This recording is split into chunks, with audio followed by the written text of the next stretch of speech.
Bismillahirrahmanirrahim. Assalamualaikum warahmatullahi wabarakatuh. Pembinaan bangunan arah Mahasamasa AMAS yang terletak di Kampung Lamunin, daerah Tutong memberi manfaat dalam menyediakan peluang pekerjaan kepada anak-anak tempatan dan membuka peluang untuk mempromosikan produk tempatan kepada orang ramai khususnya penduduk di Mukim Lamunin. Menteri Sumber-Sumber Utama dan Pelancongan menggariskan perkara tersebut semasa majlis pembukaan rasmi bangunan arah Mahasamasa AMAS Kampung Lamunin. Mengenai aktiviti pelancongan domestik, Yang Berhormat Datuk Sadistiah Awang Haji Ali bin Apong menyatakan ia adalah digalakkan bagi membantu industri pelancongan di negara ini.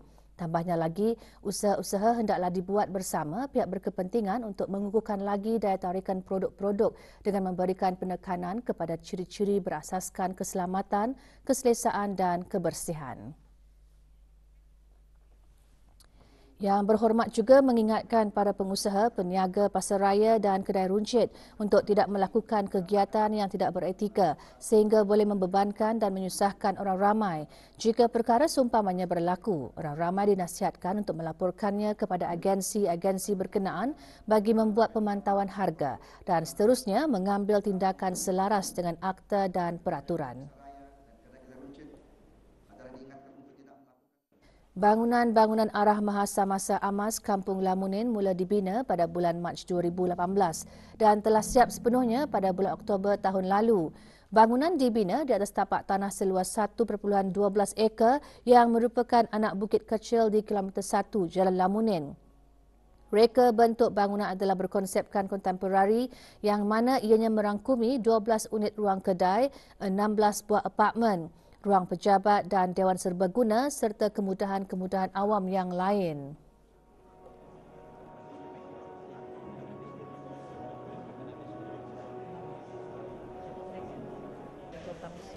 Acara turut diisikan dengan pameran antaranya daripada ahli pertubuhan fotografi negara Brunei Darussalam dan produk-produk yang dihasilkan daripada Majlis Perundingan Kampung di daerah Tutong.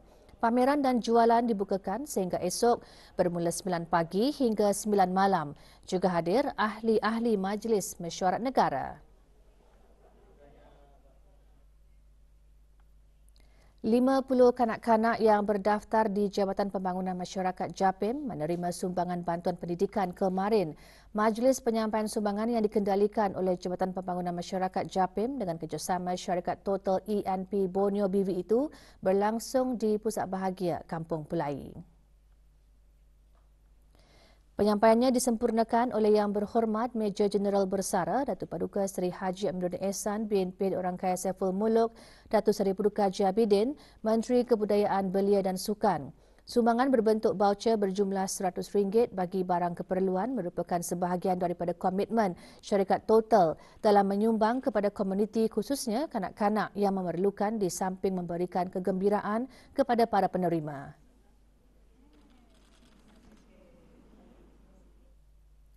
6 kes aktif masih menerima rawatan di Pusat Pengasingan Kebangsaan dengan tiada kes jangkitan baharu dicatatkan kemarin. Kementerian Kesihatan dalam siaran akhbarnya kemarin menyatakan jumlah kes jangkitan di negara ini kekal 184 kes. Manakala kes sembuh juga kekal 175 kes.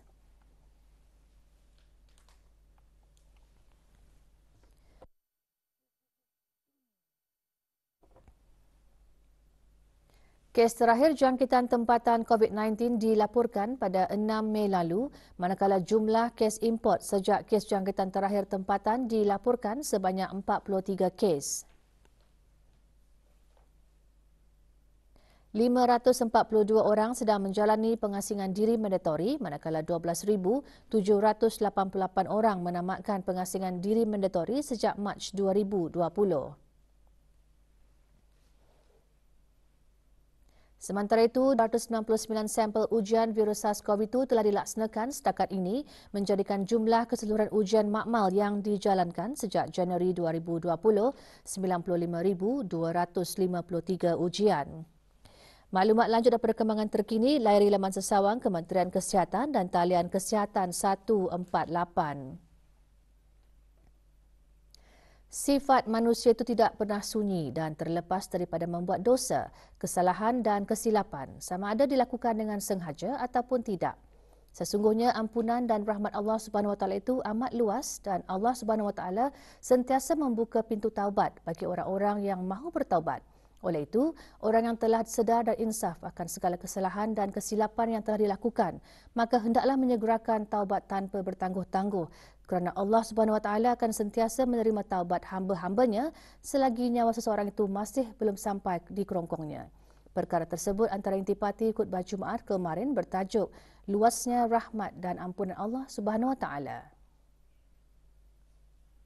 Taubat itu bukan hanya sekadar mengucapkan dengan lidah kalimah istighfar, sedang hati kita tidak pernah menyesal dan tidak mahu berjanji untuk menjauhkan diri atau berhenti daripada melakukan perbuatan dosa dan maksiat.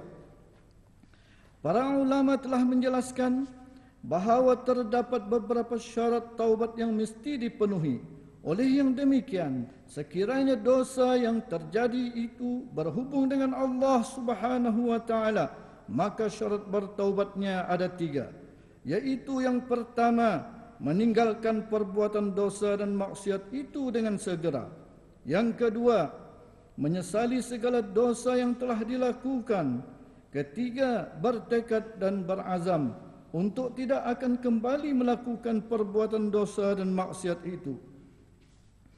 Walau bagaimanapun, jika dosa yang ada sangkut paut dengan sesama manusia seperti memfitnah, menzalimi orang, merampas harta benda dan yang seumpama dengannya, maka syarat bertaubatnya itu ditambah lagi satu perkara, yaitu yang keempat, hendaklah seseorang itu memohon kemaafan daripada pihak yang dizalimi, mengembalikan hak yang telah diambil atau yang telah dirampas itu dengan menggantikan barang dan harta yang telah dirampas itu ataupun meminta dihalalkan daripada pemiliknya.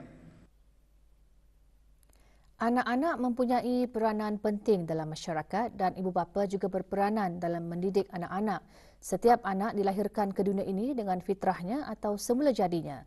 Oleh itu, ibu bapa adalah guru pertama dalam membentuk sahsiah anak itu. Perkara tersebut antara intipati Forum Kesedaran Ibu dan Anak atau Mother and Children Awareness yang diadakan di The Mall Gadong. Kita semua yang hadir pada hari ini, and the most important thing, Forum bertajuk Anak-Anak dan Impian atau Children and Dreams membincangkan mengenai bagaimana tata cara dalam memantau anak-anak dalam pelajaran, memberikan masa serta memahami kemahiran ibu bapa dalam menangani anak-anak dalam keadaan yang berbeza-beza, tidak terkecuali bagi ibu bapa yang mempunyai anak yang berkeperluan khas.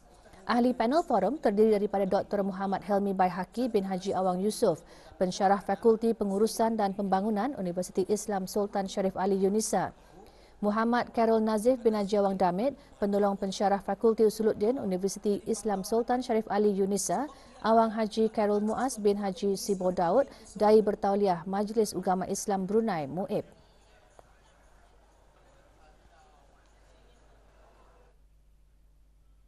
Sejak bulan Januari 2021 hingga 4 hari bulan Februari lalu, jumlah saudara baru yang telah memeluk agama Islam di negara Brunei Darussalam adalah seramai 21 orang. Jumlah tersebut bertambah lagi dengan pengislaman seorang lelaki berbangsa Iban dan seorang perempuan berbangsa Filipina. Majlis pengislaman kedua-dua saudara baru itu berlangsung di Hotel Antarabangsa Rizkun Gadong. Wa asyhadu anna Muhammadar Rasulullah. Hadir Awang Haji Abdul Rajid bin Haji Muhammad Saleh, pengarah Pusat Dakwah Islamia, memilih nama Islam mereka sebagai Muhammad Remy Seliong bin Abdullah, 24 tahun dan Fatimah Az-Zahra Navaja binti Abdullah, 48 tahun. Majlis pengislaman disempurnakan oleh para pegawai dari Pusat Dakwah Islamia. Saudara-saudara baru berkenaan akan menghadiri kelas bimbingan pengetahuan Islam yang akan diajarkan asas bimbingan khusus bagi golongan mu'alaf termasuk rukun-rukun iman dan Islam di Pusat Dakwah Islamia.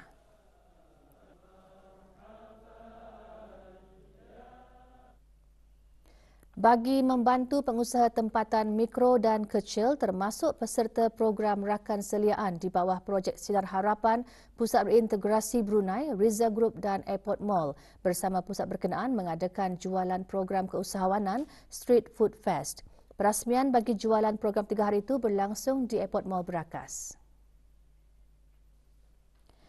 Perasmiannya disempurnakan oleh Pengenahan Haris bin Pengenahan Judul Rahman, Pengerusi Majlis Perniagaan BIM Niaga dan Pengerusi Riza Group.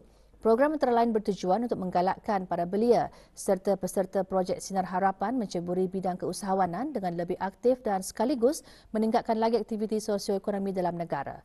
Jualan yang bermula dari pukul 4 petang hingga 10 malam itu merupakan salah satu sumbangan pelbagai sektor, khususnya sektor swasta bagi sama-sama membantu pihak yang berkeperluan untuk menjadi pengusaha yang berjaya.